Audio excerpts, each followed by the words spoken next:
Fala galera, mais um vídeo para o canal. Hoje eu vou falar aqui de ar-condicionado. Vou mostrar aqui o passo a passo do diagnóstico. Hoje a gente está ali com um Ford Focus, veio de um cliente. Esse cliente me falou: Breno, já foi trocado compressor, já foi trocado condensador e o carro ora gela, ora não gela o ar-condicionado.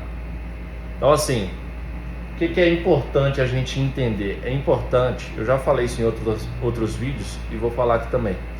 É importante a gente ter uma cronologia para o diagnóstico. É importante que a gente tenha um passo a passo, um beabá do diagnóstico. Em todo serviço que vai no carro, eu acho que isso é para outras áreas também da vida, né?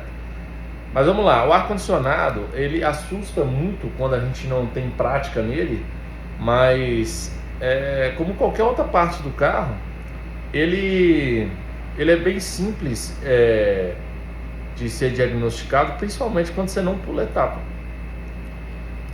O que eu tenho que saber para diagnosticar o ar-condicionado? Eu tenho que saber, o carro não está gelando, eu tenho que saber se o carro tem carga correta de gás, se o carro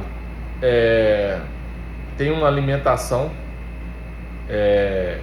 o fusível está ok, relé está ok, principalmente com o auxílio do scanner, saber se a temperatura do ar externo e a temperatura do sensor que vai na caixa evaporadora está condizente com a realidade. Porque, por exemplo, se você tiver um sensor de ar externo que estiver dizendo que, em qualquer carro, dizendo que o clima está menos 30, por exemplo, por estratégia do módulo,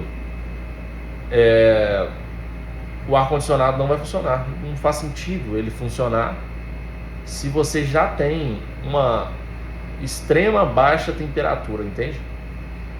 Em outro caso também, se você tiver uma temperatura na caixa evaporadora muito baixa também, ele vai entrar em emergência. Ou se tiver uma temperatura que não condiz, uma está muito baixa, a outra extremamente alta. Isso tudo influencia no diagnóstico. Mas qual que é o passo a passo? O carro chegou na oficina, não tem avaria na memória, entrou com o scanner lá, não encontrou avaria nenhuma, a gente vai trabalhar com o que é básico. O carro tem gás? Tem. O carro tem alimentação no compressor? Ah, não sei, então vamos testar. O carro, porque no caso desse cliente, por exemplo, já trocou compressor e condensador e não resolveu. Então, por que o gás o ar-condicionado não funciona? Entendeu? Então, os pequenos detalhes que a gente vai juntando as pedrinhas, a gente vai chegando no diagnóstico. Mas é simples. Eu vou até, já vamos lá de uma vez. Eu vou mostrar a vocês. Aqui, ó. Ford Focus. Vou mostrar um pouco mais aqui, ó. Outro serviço, e o com transmissão, trocando corpo de válvula, Sonic também ar-condicionado. Então, eu vou dar um exemplo desse Sonic aqui, ó. Esse Sonic foi trocado o compressor por vazamento. Ele está vazando aqui no selo do compressor e está perdendo gás por aqui.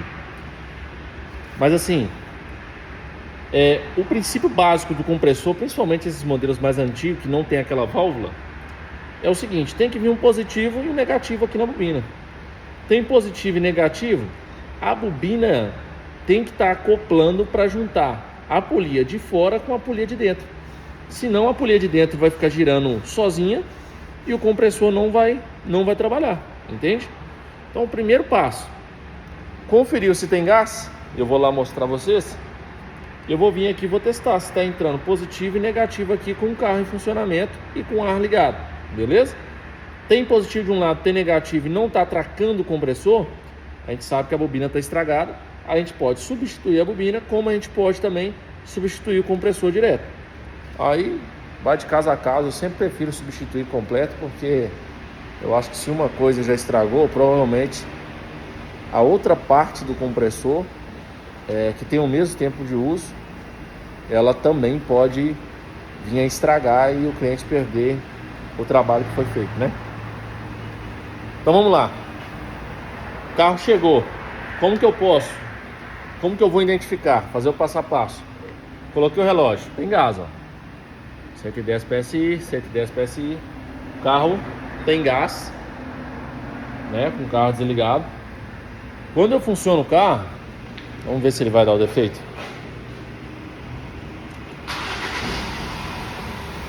Funcionei o carro, o ar tá ligado, mas não tá gelando,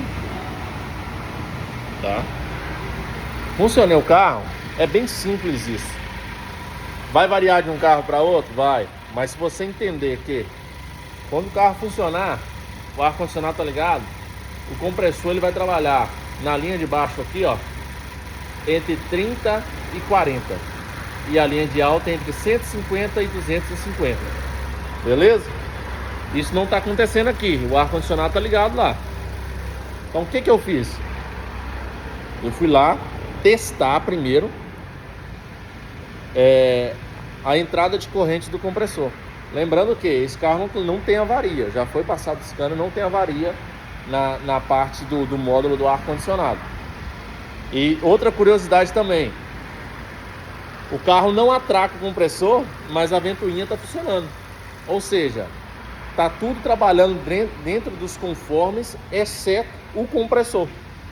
A gente sabe que toda vez que o compressor entrar, que a temperatura começar a subir um pouquinho, o carro estiver em funcionamento, a velocidade de baixa do ventilador ela vai entrar para corrigir a temperatura, porque se o carro tiver com a temperatura do arrefecimento muito alta, o ar condicionado não consegue trabalhar, beleza?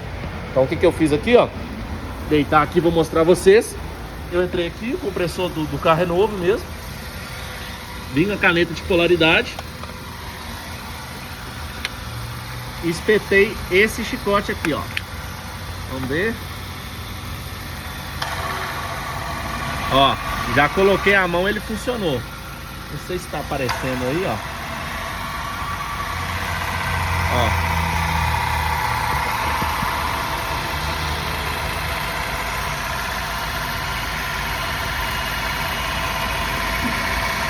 Não sei se está dando para ver. Aí, ó, esse conector ali, ó. Vamos ver se eu consigo ir lá de novo. Ó. Parou. Voltou a trabalhar. Parou. Voltou a trabalhar. Parou. Então assim, qual que é o defeito aqui? O defeito desse carro é um defeito na conexão do compressor. Ou seja, a alimentação vai até o compressor, mas não consegue entrar na união, que provavelmente ali tem um fio quebrado. Então assim, se a gente não pular o diagnóstico, fica bem simples de diagnosticar, certo? Então a gente tem que seguir uma cronologia. Vai ter profissional que nesse caso teria trabalhado de outra forma, mas eu sempre faço assim porque eu acho que é mais simples. Descartei gás, eu vou lá no compressor testar a alimentação dele, principalmente se ele for de fácil acesso. Se fosse de difícil acesso, eu até iria testar um fusível, ia testar outras coisas. Mas nesse caso, eu prefiro ir lá na entrada do compressor e fazer o teste com a caneta de polaridade. Eu acho muito mais simples. No caso lá, ó, o fio que entra aqui, até aqui, ó, vamos supor que meu dedo fosse um cabo, tem corrente. E daqui para cá não tem corrente mais, porque o fio ele está quebrado nessa entrada aqui. Entende? Então, é bem simples. Eu acho que dá para entender, né? Testou carga de gás, testou alimentação. Compressor ele tem que funcionar. Breno, o compressor armou, mas o carro não gela. Então, você vai avaliar primeiro. Tá dentro dos conformes, tá trabalhando aqui entre 30 e 40, 45, tá? O carro não tá gelando. Eu posso ter aqui um problema de carga de gás, né? Porque a gente está medindo a pressão, mas a gente não consegue calcular aqui a quantidade certa de gás que foi colocado. Então eu posso retirar esse gás com a máquina e dar uma nova carga, colocar 600 gramas de gás, que a quantidade que o fabricante pede para esse. Tem 600 gramas de gás no carro, não está funcionando.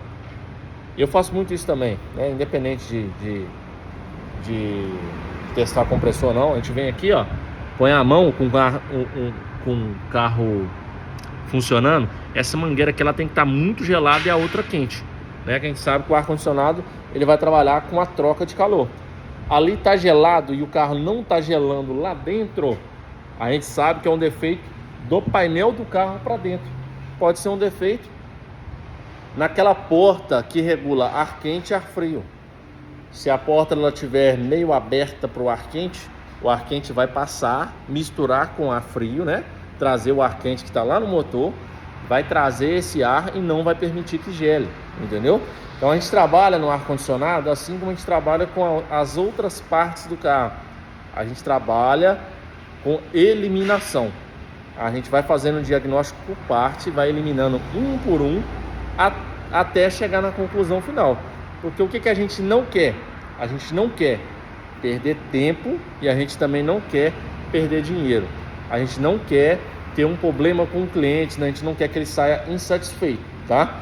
Então fica a dica aí, qualquer dúvida deixe no comentário, eu estou aqui para ajudar.